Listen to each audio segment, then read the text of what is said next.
now. Oh! Look at that haunted house we live in. Hello. Hello. To get that fixed. Oh. There it is. It's pretty crook. Yeah, it's a little crooked. It's a little. How do people get? It's so pretty, you know. Yeah. Oh no. Oh, there it is. Okay, so crooked like this? No, this. Look at it. It's because the chair's crooked. And I think it's not centered. It needs to go like that. You need to put another one under the left leg over there. And then another one under there? Yeah.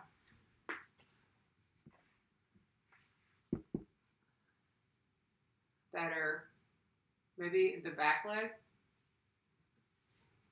These are those magazines. That's better. Don't you think? See, just come look at it. Is it better? Here, what about this? Oh, yeah, we move the camera. Oh, this way? Awful. This way. It looks like we're at a conference. This is a huge table. Go up. What? This is like the first people making a YouTube video is what this looks like. Why is this so hard? This literally looks like the first. I'm serious. It's like, hey, we should invent this thing in our garage. That's good. Are we recording this? We're recording the video. Should be recording this stuff. On the audio? For a podcast? There's no input. What? Oh, what is going on? No, there is input. Oh, now I hear you. You do? Look at that. It's perfect. It's not, though. Well.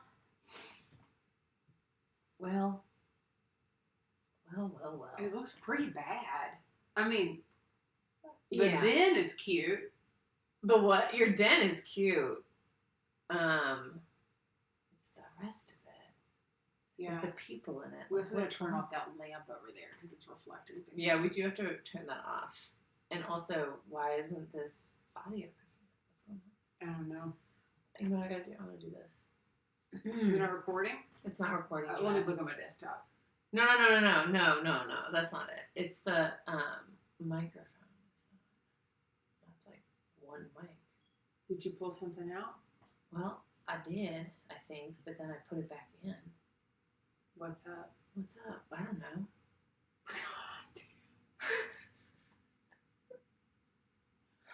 Here, this is what I'm gonna do. I'm gonna be like, okay, we're gonna use the Yeti stereo microphone, and then we're gonna be like, just kidding, we're not, and then it's gonna say, here we go. Here, this is how you make a podcast. Is this? Yep. Watch this. Watch. Here we go. Okay. Here we go. Yeah. Here we go. Yeah. Here we go now. Here we go now. Here we go now. Here we go now. Here we go now.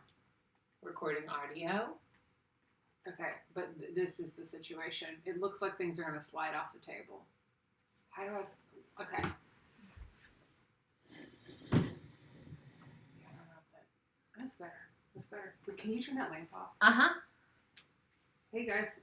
Everybody that's tuned in. Oh, 2 of you? Waiting the 8 minutes. Oh, wait, how do I turn this off? Oh, there it is. Use it with like a button. There it is. Okay. It's still pretty crooked. I don't understand it. You know what? You know what else is crooked? What? You know what else is crooked?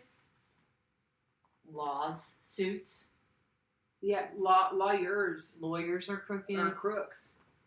And I think the other thing is Suits LA having 13 episodes felt surprising to us. Yeah. Because if you listened last week, episode 9, we talk a lot about the season finale episode coming up. It's it's still coming up. The season finale episode, and we're like, it's next week. Should we go? Yeah. Should we just do our intro? Yeah, let's intro it. Okay. Hello and welcome to Only Suits Fans. I'm Maggie. And I'm Amanda. And we're sisters in law. We're interrupting our recap of the original Suits to cover this incredible gift that is Suits LA. Today we are recapping Season 1, Episode 10, SLUGFEST, which we just watched. We just watched it. And we were like, why is this episode all about Stuart? It's the season finale. And then, you know what? Yeah, you know what it wasn't? It wasn't the season finale. It wasn't. There's 3 more episodes of Suits LA. We were relying on information on the internet. Wow, the TV has really tilted. I don't understand it. Yeah, I should just take this off so that you're not seeing the video of it. I'm so thrown off by how thrown off we are. Yeah. No, here. Well, watch. no, I don't want you to do it. I want us to fix it. Here, I'm gonna do this. Minimize this. But I don't want that to be the product that goes out. Yeah, here. That's worse. Is Look, that I'm worse? falling over. Is that worse? That doesn't look worse. That doesn't look worse. I don't understand it. I don't either. But you know what? I'm obsessed with it. Sometimes I get fixated on things. Well, I'm just gonna minimize this and then we won't focus on it. It's gone. It's gone. But we know. We know that we look perfectly straight on YouTube. Yeah. Should I just read this brief, get it over with? Yeah, read the brief. Dude, this was wild. Okay. Also, when I was like, you have to write the brief, you're like, I always write the brief. I know, I sounded like a little 4-year-old. I always have to write the brief. It was at 10, and I was in there doing laundry. You're like, we still need to write predictions, and you're on brief duty. And I was like, I'm always on brief duty. As you're folding your briefs. I didn't fold them. I just was trying to ship them out of there, get them out of the dryer, because I needed the dryer to not be going off in the middle of this high-tech podcast recording. Yeah, I mean, nothing could go wrong. No. All right, here's the brief. All good things must come to an end, but not tonight. Just like a courtroom can surprise you, so can a show. In a hair-tastic flashback, Ted and Stuart are super surprised when they each get to play a wild card in their mock trial. Rick is surprised to learn that Erica doesn't want to be with him. Or does she? Ted is surprised that Amanda didn't wait for him to make a decision about their non-existent relationship, so they can't be together. Or can they? Stuart is surprised to find out that David Bowie is a murderer is a murderer, but now he's safe from him thanks to Ted. Or is he? I guess we won't have to wait until season 2 to find out all the answers, because this show still has 3 more episodes. 13 episodes. Lucky 13. Unlucky for us, because we did not plan accordingly. But it's okay. We're going to be fine. We'll flex it. We're improvisers. We're so good at the unknown. We are. We're just shocked. We literally, I almost popped some popcorn tonight because I thought it was going to be the season finale. I was like, I have to wear my Harvey Specter School of Law sweater because I'm going to the season finale party. Mm-hmm. Yeah, this was a shock because when it first was released, it had 10 episodes, and Pearson had 10 episodes. Yeah. The original Suits had 12 episodes. I was going by what the internet told me. Suits LA says 13. AI-generated Google response says 10 episodes still, and we know that there's 13. I think what we learned here, Maggie, is that sometimes there are things on the internet that we can't trust. I didn't know that until tonight. Well, I know it's a hard lesson to learn. It was. But I'm glad we were here together. Me too. And we both learned that the internet cannot always be trusted. It's a dangerous because we completely banked on this being the season finale. We scheduled our lives around this being the season finale. Yeah, this was it. This was it for us. And that's why we're also a little late getting started live. Because we had to sit there and look at each other being like, WTF? How did we 20 minutes, we were like, wait. What? How did we miss it? Anyways, it was very like Harvey, Donna kissing Harvey, and him being like, "What? She likes me." Yeah, it was that feeling, because it's like, oh, this could be a good thing, but also, I was not expecting. I mean, we love more episodes, by the way. Yeah, I'm very excited for more episodes. We're literally manifesting that this is getting a season 2. We manifested it too hard. It started it was like, oh, oops, wait, no, hang on, we need you to get these last 3. Mm-hmm. Yeah. Mm-hmm. But we should jump into it. Let's jump in. You want to go ahead and kick us off with little BC? Okay, before the credits, we have a flashback at Columbia Law School 2005. Stuart's hair, immaculate. A little blonde wig that he's got going on. Is it a wig, or do you think it's just combed over?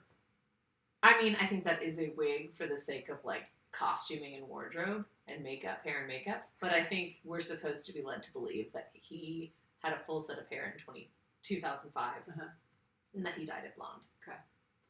Well, I think he has a Excuse full me. set of hair now, doesn't he? He just comes He it does. back. Yeah. He's got some hair. I don't think that's his hair, though. It was so blonde. That's fair. And looked very emo. Like emo, but he still has the beard. To be fair, your youngest kind of had emo hair, like the real blonde, like long until it got cut. Yeah. Today we buzzed it. Mm-hmm. He kept saying shorter. And I was like, oh, please no. Okay. Anyways, they're talking because Ted and Stuart are both like neck and neck for being the valedictorian of Columbia Law School. I don't know if they call it top of the class, the number one spot. Turns out they are actually tied, which has never happened in the history of Columbia Law School. And so the only way to determine who is the number one guy in this group is by doing a mock trial. Which I'm like, yay, I love mock trial. This is so great. Yeah, we love a mock trial. Ted's, of course, going to be prosecution. Yeah, Stuart will be the defense, and they can both change one fact about the case, which is really interesting. Super interesting. But the judge is like, well, it's because there's always a curveball, right? Right, you can't be so practiced on what's on the paper, because there's always going to be something. I love that it was called Moot Court. That was the name of their court. Did you see the banner hanging in the background? No. It's called Moot Court. Like, it doesn't matter. Like, it's a moot point, so it's Moot Court, which I loved. I thought it was interesting because I'm, of course, trying not to compare, but I am comparing it to the mock trials from OG Suits, which were done inside of Pearson Spector. Right. Or Pearson Hardman at the time, I guess, when they first started out. So it was interesting to see them in a court of law doing it.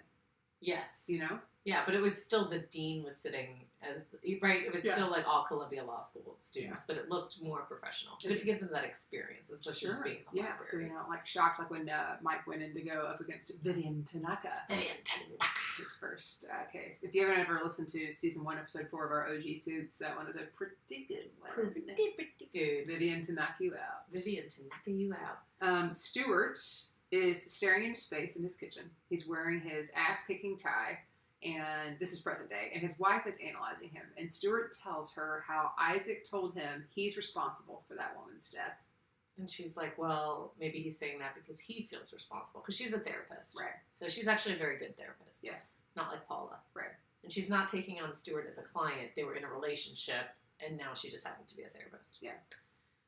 Then we see Stuart again. So all of these before credits are with Stuart, and he is playing the footage of David Bowie at the producer's house, at Fisher's house. And he's showing them during this trial that he was not able to kill this woman because he was breaking into this man's house. And it's like, the judge was like, well, this is enough evidence for dismissal. Like, this is incredible evidence. But Isaac, the prosecutor, wants the right to question the person who owns this footage. Right. It seems a little too convenient. Yeah. Tricky. So they're going to have an opportunity, his day in court. Yeah. So then we hear our favorite song. A greenback boogie. After the credits, we have another flashback. The boys are in their appointment. This is all the flashbacks. They love so many flashbacks. It's so yellow and sunshiny and greeny and grainy, and it's all the things. Yeah, it is. It doesn't look like there's sun anywhere. No, but they have it, the way that the light's hitting you, you'd think, huh. It's so yellow. It's so yellow. Yeah. The boys are in their appointment, the boys being Ted and Stuart, and Stuart wants to know if he and Ted are in a gunfight or a knife fight. And Ted says he is going to tear him to pieces. And Stuart says Ted will be the one crying.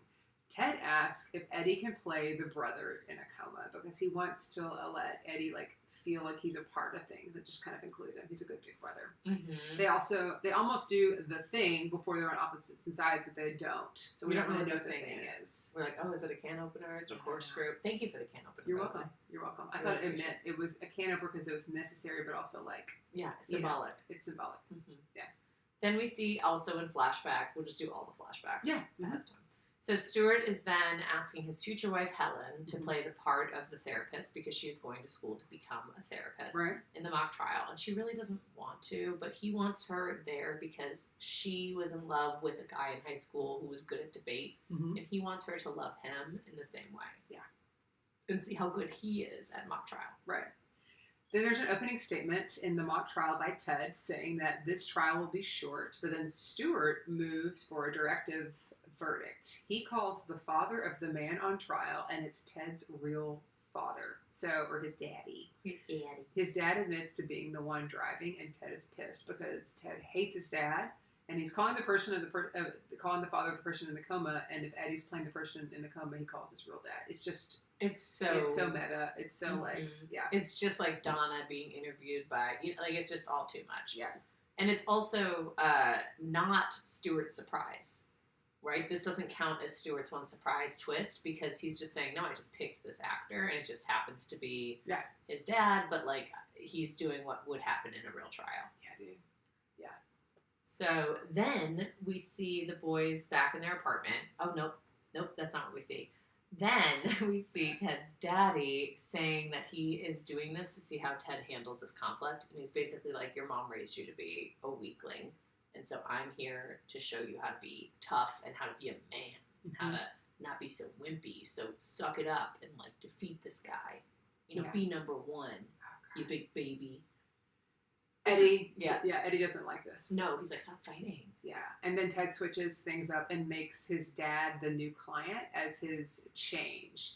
And he rests his case and they'll pick it up tomorrow. Yeah, he's like, well, he just confessed to murder, so I'm arresting him. Yeah.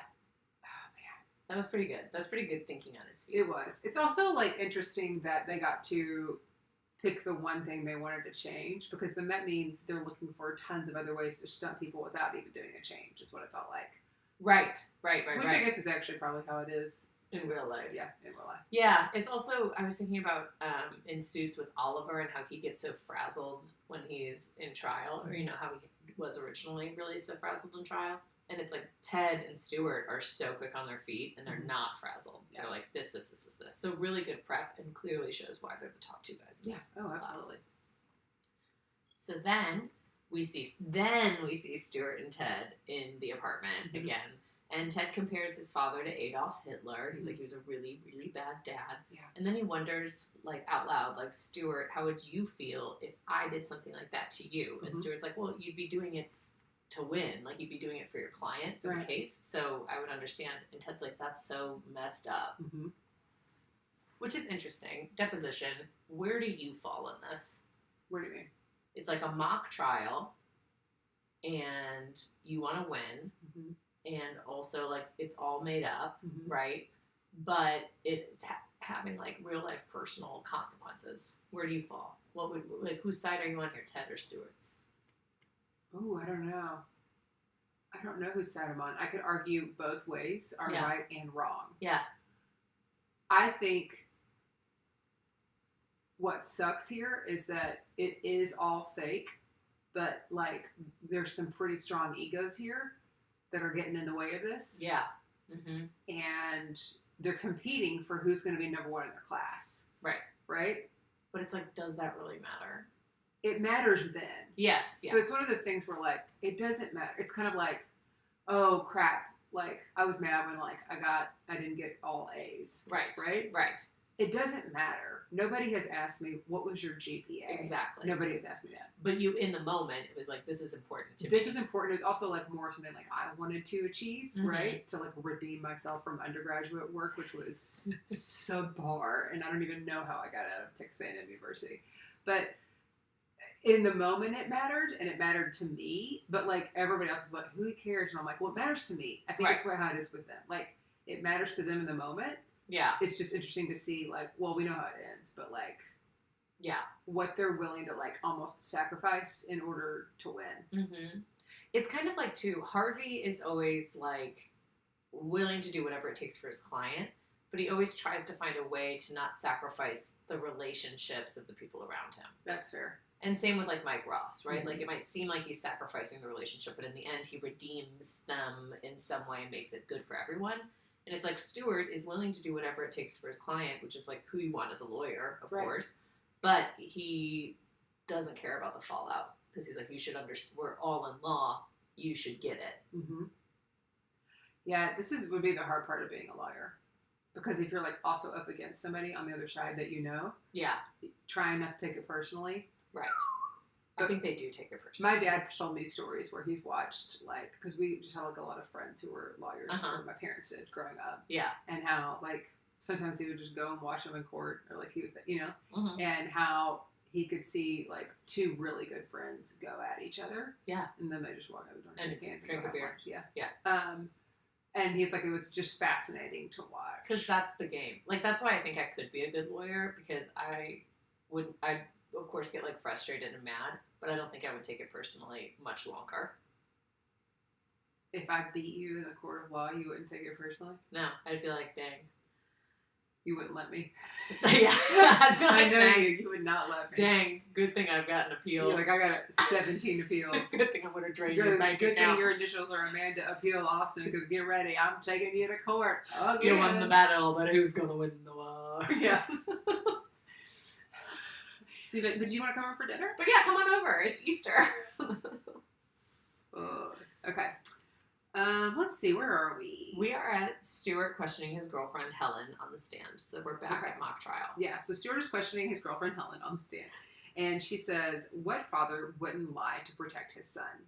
But then Ted questions her and asks who paid the therapy bills. He asks if she is in a relationship with Stuart Lane and wants to marry him. And do you expect that the future wife wouldn't lie to protect her husband? And so she had disclosed this information to Ted in confidence that she loved Stuart. Right. And then he decides a couple of months later that he's going to use that against her in a moot court. Okay, here's my question though. She is playing a character. She is not really this person's therapist. Couldn't she be like, I'm actually Ellen, not Helen, and I do not know that man? Like, yes, why does she have to, like, Stuart should have prepared her to be like, you are playing the role of a therapist. Yes. Right? Yes. Like, he didn't set her up for success, because he should have been like, you can say whatever you want, because this is a fake court. Yeah. No, he totally did. It's kind of like when my mom says, when she comes to watch an improv show, and I cuss, or I make a move that's not, like, super G-rated. Yeah. She's like, it seems like if you're making it up, you could have made a different choice. And I said, there is some validity to that. Yeah. I was yes-anding what was happening in the scene. Exactly. You don't ever go blue unless the scene calls for it. Yeah. Except that one time that we had that show, we caught went really blue. Oh, yeah. With your parents in the audience. It was great. It was so funny. It was so funny. I think he was so embarrassed. Yeah. Anyways, yeah, I think that this is what I don't get. Because even, like, it makes sense when Donna Paulson is playing Donna Paulson, but it doesn't make sense when you're playing a therapist to a client. Yeah. But she's very upset about this, and she's like, I didn't even want to do this, and now Ted's revealed this personal information, and this is too much. Like, I hate this, and this is so awful. But Stuart's like, wait, but you love me. You want to marry me. Like, he's like, this is good news. Yeah. He's very, like, detached from the drama of the court. Yeah. He's just there to literally follow the law. Right. Yeah. Stuart walks back in and he calls Eddie to the stand. He's like, oh, I see you're Ellen and I'm going to raise you. Yeah, because she's like, you better go in there and fix it. Yeah. And so he's like, okay, I'll go in there. And I'll call Eddie. And he can speak about both his brother and his father. Ted went after Helen, so Stuart's going to go after Eddie. And Ted objects. He's like, Your Honor, he was in a coma the entire time. He's like, he just woke up. That's his change. Yeah. He's decided that's the change. Yes. Good on Stu, right? Dude. And Eddie's just so like, surprise coma wake ups. This will get you every time. Always. Well, that's like the second person who's been in a coma in Ted's New York career. Yeah. So maybe not as uncommon as you think. That's fair. That's fair. Then we see Ted, and he wants to know what Eddie is going to be asked on the stand. And Stuart says, I'll tell you exactly what he's going to do. He's going to read from a script, and the script basically says his dad's a great guy. Of course, he lied to protect his brother. His brother's a piece of shit. And Ted is like, you can't have Eddie do that because I'm his real brother. And that's his real dad. And he doesn't understand the difference. He can't. So he's going to read the script and then be so confused. And it's hurtful to me. And it's hurtful to Eddie. And my dad doesn't care because he is a piece of shit. Yeah. Right? But Stuart's just like, well, you went after Helen. So. Yeah. What do you think, Depo? Do you think that these are tit for tat here? Do you think this is a fair comparison? I don't know. I mean, I don't know. I don't know enough about Eddie, right? But it seems like it's not going to be good. Yeah. But Eddie seems to, be able to be like, stop fighting and like aware of tension. Mhm. So I wonder if he will be aware of the tension that this is creating and not like to be a part of that. Yeah. But at the same time, it's the same idea. Like, Stuart should be able to find a way to get the same objective done without doing that. Okay, like make up another witness, the mom, right? Have the mom come. Yeah. That's fair. Or something. Yeah. Like, it doesn't have to be Eddie, but he did Eddie because of Helen, and that feels just vindictive and not thoughtful. Yeah. Because Eddie's his family, too. I agree. Dang. This one was wild. I mean, I think I said out loud, this is wild. It was wild because it wasn't what I was expecting. Yeah, but here's the thing. If you think back to the mock trials at Pearson Hardman, they went for the jugular. Like, they went... They're, like, foaming at the mouth to get a mock trial. Yeah, they went hard. Hard. Yeah. It's always like, we love a good mock trial! Mock trial! Yeah. Mock trial! It's like a pizza party at work on crack, you know? Like, It's just like, they're like, what? yeah! Free lunch! Okay! They're like, okay! Inclement weather, no internet, you know? Like, that's what it Yeah. feels like back in the day when there was, like, inclement weather and you couldn't go to work. It's like, Yes. well, can't work from home. This is great. God, we need to get back to that. We need to get back to no internet. The internet's failed us today. It failed us a while back. Internet failed us a lot. Episodes. Mm-hmm. 10 and 13. That's right. Yes. The internet's actually failed me many times. The internet is on its last straw with me. Yeah, I'm about over the internet, except that we will continue to post these episodes. On the internet. Yeah, on the internet. Yeah. The only thing it's good for. Only 6 cents. So here we are. Yeah. Helen is checking in on Stuart. Mm-hmm. And they're basically, because Ted came to talk to her. And so Mhm. she's there to convince Stuart not to put Eddie on the stand. And she's like, you cannot do that. Right. And he's like, I just want to win. Like, I need this. Like, I need to show that I can do this. And she's like, well, I love you. Mhm. I don't love Ted. And that's why I'm here telling you not to put Eddie on the stand. Yeah. Good lady, that Helen. I like Good Helen. lady. Yeah, she's nice. She's She's a nice lady. Mhm. She's a nice lady. She's a nice lady. Ted tells his dad to change his plea to guilty, and his dad thinks he's going to try to win by cheating, but it's more about Eddie not taking the stand. Ted's dad will not do it to save Eddie. He tells him to toughen up or lay down and forfeit. His dad's a jerk. Yeah, he's like, I would have done it if you were trying to cheat, but I'm not going to do it if you're trying to be On a man principle. of honor. Right. Eddie tells them to stop fighting from the stand. Stuart walks in to say he is not going to call any more witnesses, and then the defense rests. And then Ted withdraws his case, saying that they got the wrong guy. Ted's daddy then tells him he is weak, and Ted and Stuart do their secret buddy handshake, and Eddie gets in on the group hug. So all is well. All is well, yeah, it's like, you're weak. And then he's like, walks out, and then they do the most ridiculous, like, It's just like, doop-a-doop-a-doop. bah, bah, bah, bah. Like, I was expecting something a lot more in depth. Well, you're Parent Trap. You were expecting Parent Trap. Sure. You know, like, you were expecting Well, a real high five. Colonize is next level. Is it the Parent Trap one? No. I've never seen you do a high five. Ours isn't a high five, it's like a whole dance I have thing. not once ever seen this. Wait, really? No. I think we did it once in a show. Oh, you might have, but I thought it was improvised. Oh, wait, you've never seen it? I've never seen you guys do your amazing high five. It's not a high five. It's I've like never a seen you do your dance song thing. and dance. It's like a chant. Do you say words? Yeah. What are the words you say? I can't believe I'm doing this. It doesn't make sense without Kyle. Oh, because you only say half of them? No, we say them together. But we have like a dance. It's like Roken, yoga flame, yoga flame, Aichi, ring of fire, ring of fire, ring of fire, get over here, get over here, get over here. No, that makes sense. You should ask him about it. I'll ask him to do it, and then I'll get the other side of the story. It's Roken, yeah, like from Street Fighter? Yeah. And then Aichi, we kick our leg around, and then we go, ring of fire, then get over here, yeah. That's cute. Yeah. Well, how old were you when you made this? Like teens. I think. I don't recall us being young. I recall this being something we did in our older ages. Still living in the same household, but we were teens. All in high school. Yeah.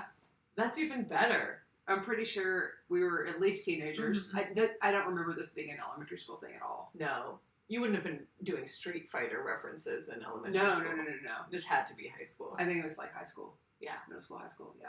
Ring of fire, ring of fire. Ring of fire. Get over here. Get over here. Yeah. That's what I love it. Beautiful. Yeah. I'm going to ask you to do that.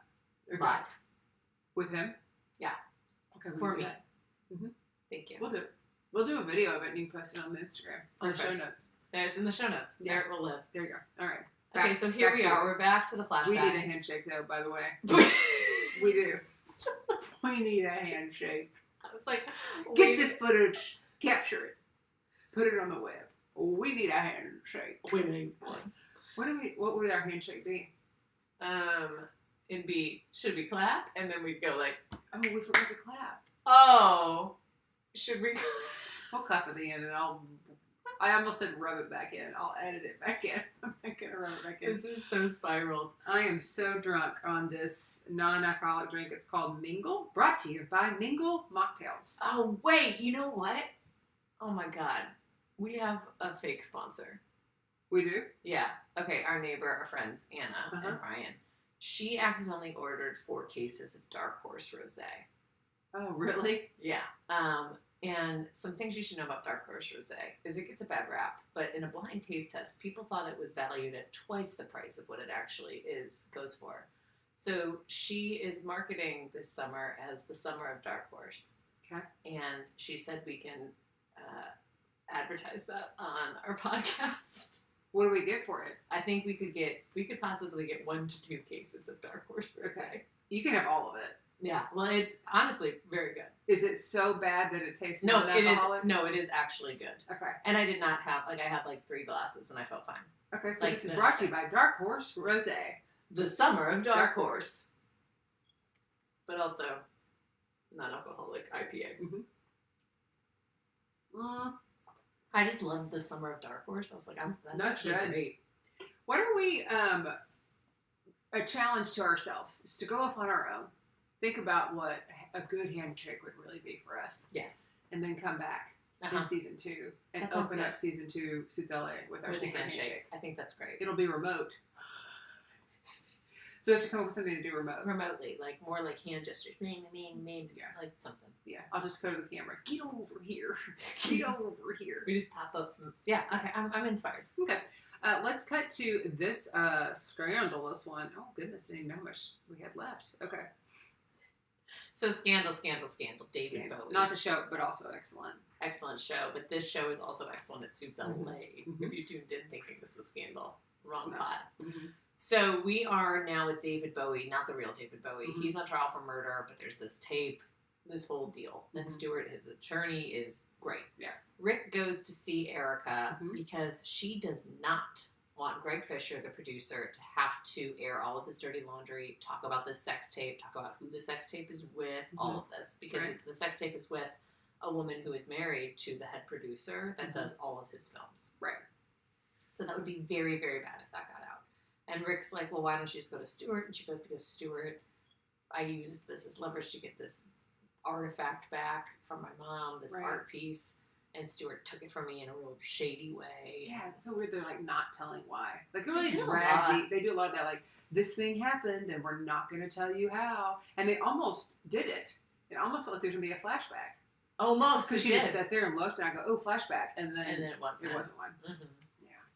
But then Rick goes to confront Stuart, and he's like, you need to make sure that he does not get dragged into this case. And he's kind of aggressive, like Rick is with Stuart. Yeah. And Stuart's like, well, I mean, I work for the client, so I'll do my best, but if I need to, I will 1,000% mention the sex tape. Yeah. Rick says he owes Erica. It's because he wants her to owe him some loving too. Yeah, he's trying to come to her defense. That's why he's so upset too. Yeah. Okay, so Fisher is at trial, and Erica tells him he will not have to talk about the sex tape. And before she can confirm with Stuart, Amanda calls to ask about Sierra Carson to get some background on her. And Stuart tells Erica to make no guarantees.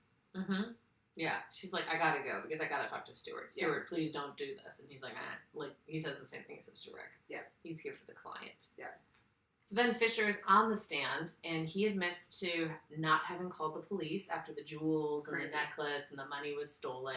And Isaac, this prosecutor's like, well, that sounds really fishy to me, and it sounds like maybe you're trying to cover this up because you've worked with David Bowie before. Right. And so this is so super suspicious. And the judge is like, this does sound really suspicious, so the trial will move forward. And Stewart's like, wait. What if I can show beyond a reasonable doubt, like beyond a shadow of a doubt, that this man hates my client? And he's like, let's bring up the sex tape. Oh, man. Let's bring it up. Let's air all that dirty laundry. Stewart asked Fisher about the item that was stolen and retrieved, and he asked him point blank what the item was. Mm-hmm. And then he tells them who was in the sex tape. Yeah. Like he's like, it was a sex tape. Stewart asked if the affair could ruin his career. He's like, well, I guess we're about to find out. And he names the woman on the tape, and then the judge dismisses the charges. Depo, is it a good idea to have an affair? First question. Second of all, is it a good idea to have a sex tape of that affair? No and no. Great. I do wonder if she was aware of the sex tape. It doesn't matter. One of them was aware of the sex tape, and that's going to ruin somebody. Yeah, but extra fucked for her. Yeah. Right? You should. I think he was doing it. I think you should. Do you think he was filming it so that he can have his blackmail? Maybe. Who knows? These guys are shady AF. Gosh. So aren't sex tapes so like 2007 or something? Yes. Like who even cares about a sex tape anymore? I don't know. I guess the husband would. Yeah. But otherwise, that person cares in that moment, but everybody else is like, everyone's like, okay. It's kind of like your grades. Right? Yeah, it's like whatever. It's just like trying to win mock trial. Right. Okay, so here we are then, and this is wonderful. Everything's been dismissed, but Stewart has thrown everyone who cares about him under the bus to get this to happen. Mm-hmm. And then as Isaac is leaving, he's like, you and I both know David Bowie did this.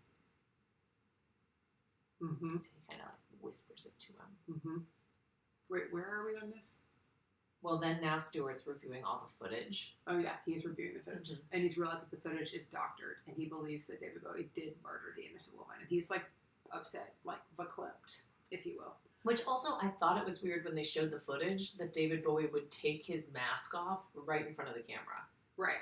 I was like, so this is so weird. Yeah. Like, why is he doing that? And it's because it was completely doctored and not real. Yeah. And he tells Samantha comes in on him, and he's like, just take the win. Yeah, he's like, hey, I don't like this client in this case either, but take the win and move on. Right. And then Helen comes in to check on him because he didn't come home when he should have. Could have been a text or a call, but then again, it's always good to show up in person on these shows. I understand why this is different. No, he can't just take the win because he does feel like he has the blood on his hands. Like he literally murdered a woman is how he feels. Yeah, he didn't, but he is responsible for it. Right. It's almost kind of like he ordered the kill, or he ordered it. Feels like it's what it feels like. Yeah. So then Erica walks in to tell Rick that Greg Fisher has dropped her as a client, and she's pissed. But Rick is like, actually, you're here because you want to date me. Mm-hmm. And I'm like, I don't know. I think she is kind of pissed and might have wanted to tell you face to face that she's hurt. Yeah. But then they get close again, close to touching the groins. Yeah. And she says she can't. And he says, well, then I can't. I can't do this anymore. Like, we can't be near each other. We got to stay away. Keep the space. Yeah. Stewart goes to see Isaac at his house, but David Bowie interrupts him. And Stewart tells him he knows he's a murderer. David confesses to killing Janet Fields. Just off the bat. He's like, I did kill her. But he knows that he won't have to kill Stewart. He says there is nothing that he won't do to avoid going to prison. He was like, I'll do whatever I have to do. But then Ted was there recording everything David just said. And we find out that Ted was there because Helen called and gave him a heads up. Yeah, Helen wanted Ted to just tell Stewart not to go. But instead Ted was like, he's going to go. So I'll just go and pretend to film birds so I can get on footage and on audio. Yeah. David Bowie threatening Stewart. This is why, like, security cameras and, like, home cameras are so good for evidence because they were already filming. Yes. Which is funny because sometimes, like, there'll be, what was it? We were watching, like, Sonic or something. And, we were watching Sonic, and Sonic's running around the baseball field, which triggers this whole power outage and all of this. And MJ was like, that probably couldn't happen now because of security cameras. was like, you're right. They would have immediately looked at the footage and seen that it was Sonic. Wow, that's crazy what kids know. But it's also because that's how when they're like nervous about things, I'm like, don't worry, there's security cameras everywhere. Your kids. Mm-hmm. Wow. Because sometimes they're like, what if a bad guy breaks in? And I was like, literally, like, there's so many cameras around everywhere. Mm-hmm. If they did, they would immediately get found. Yeah. That's crazy. Mm-hmm. Ted puts Stuart to bed. Yeah, he goes and walks goes up up there, and he's like, he's going to shower, and he's going to go to bed. He's all good up there. Helen thanks him for his help, and then calls him family. It's so sweet. And then Stuart's in the mirror just looking at himself, and I was like, oh, man, he's going to shave his beard. So you think? I think so. That's my official prediction. And then Erica is looking at old photos of her and Rick on the laptop, and Rick is playing the guitar by himself. Erica is debating texting Rick. We think. She's like holding the phone, and she's like shaking it. Should like, I? Yeah. And he's just sitting there playing guitar. Yeah. Like you do. Like you do. Yeah, like you do. Okay, short storyline, this last one, is Amanda trying to get Sierra Carson, which I think is important because there are 3 more episodes, and I think Sierra Carson's going to be an important part of them. Okay.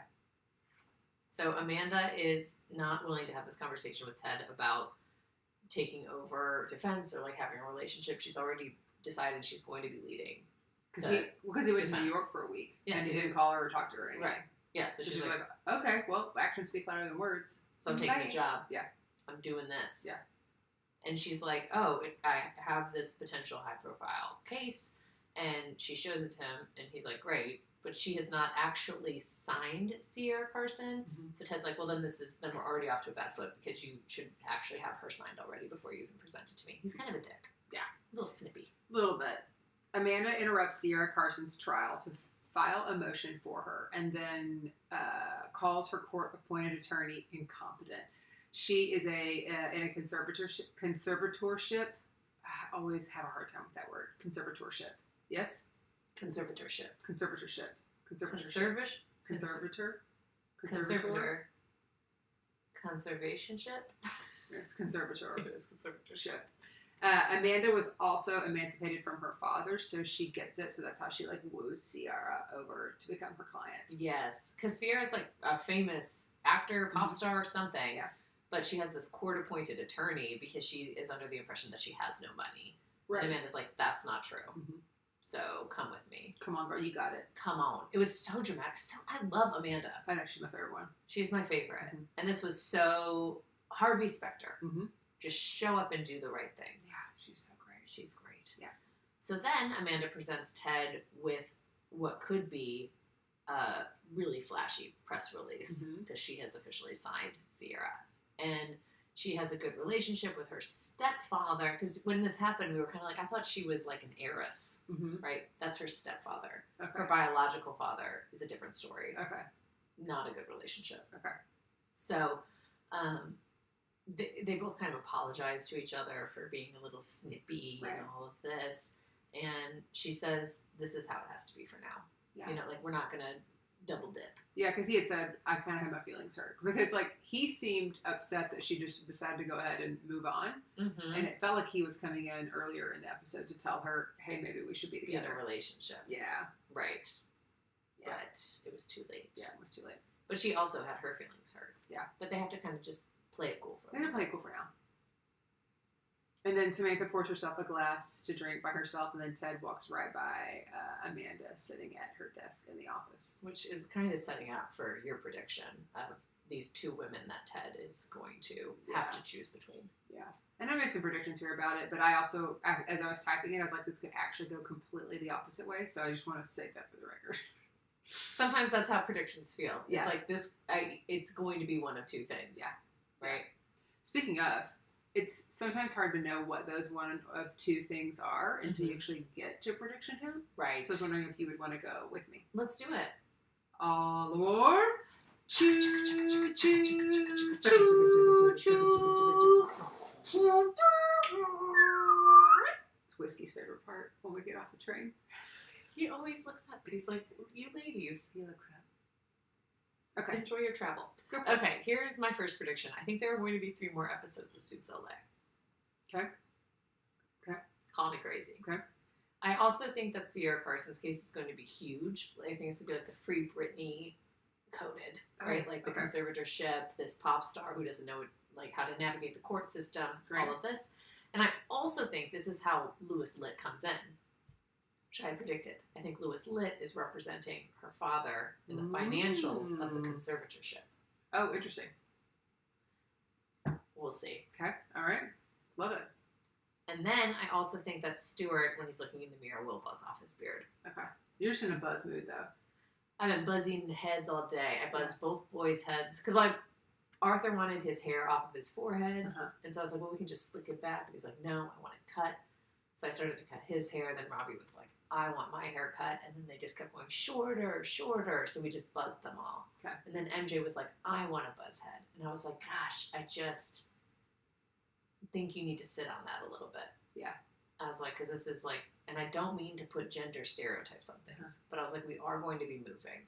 And you are going to be meeting new friends. And you might, hair doesn't just grow back real quick. Yeah. You know? Yeah. I was like, so you have to sit on that for a week. Okay. But I gave her bangs, which I feel like most people would say you should sit on that for a week. Yeah, for sure. So I gave her a very dramatic haircut. It's cute. It's cute. Yeah.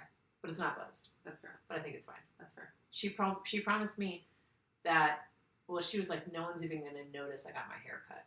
And I was like, everyone is going to notice you got your hair cut.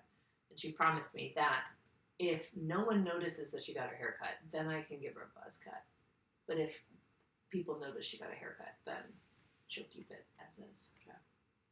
And I said, you have to be honest. You could also tell her, no, she's not getting her hair buzzed. I know. But this is an honesty test, you know? Okay. This is a litmus test. How are you going to verify? Trust but verify. Because I think that it's going to be obvious that people said that. Yeah. I'll even say, I'll be like, oh, really? Because Miss Mansky texted me. Or your teacher texted me. Yeah. You know? Yeah. What a cute haircut. What a cute haircut. You come over tomorrow and be like, oh my gosh, your hair. I've already said something about it. Not to her, though. Say it to her face. Yeah. Be like, oh my gosh. Yeah. You know? That's fair. Then I won't have to buzz. Got it. I'll come over. Tell me what time. Okay, here are my predictions. Erica is going to change her mind about Rick, and it's going to be too late. He's going to find someone else. Amanda, honey. Yeah, Amanda's going to change her mind about Ted, and it won't be too late. It won't be. Samantha's going to change her mind about Ted, and it will be too late. Ooh. But I could be wrong on those. Those could be flippy-floppy. Yeah. Maggie's going to record the next 2 episodes with a special guest because I'll be out of town, and it'll be way too late. It's true. Yeah. I will. Mm-hmm. We're going to have a very special guest on the next 2 episodes. Mm-hmm. Buckle up. Buckle up. It's going to be someone that you may recognize. Mm-hmm. Someone you may know. Mm-hmm. Someone who... And then they'll get to meet Kyle. And my brother and your your husband. Kyle. Yeah. My he's husband, going to your come on brother. one of the episodes too. Mm-hmm. Yeah. Yeah. So stay tuned. Yeah.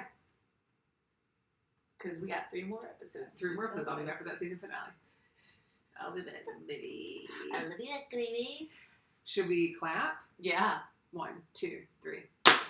Thanks so much for tuning in. You can find us on, well, we'll start that again. You guys can see how this looks real now that you're watching it. How many times I have to start over? Thanks so much for tuning in. You can check us out at onlysuitsfans.com. You can follow us on Instagram, TikTok, and YouTube. You can listen to us on Apple, Spotify, or anywhere else you get your podcast. Don't forget to like, subscribe, and leave a review. If you don't know how to start that review, you could say, I wish I could get 3 more episodes of Only Suits Fans. And you can. All right, we did it. We did it. Y'all have fun next week. I know. I'm going to miss you, though. Okay, I'm gonna miss you. I miss you. It won't be the same. Let's see.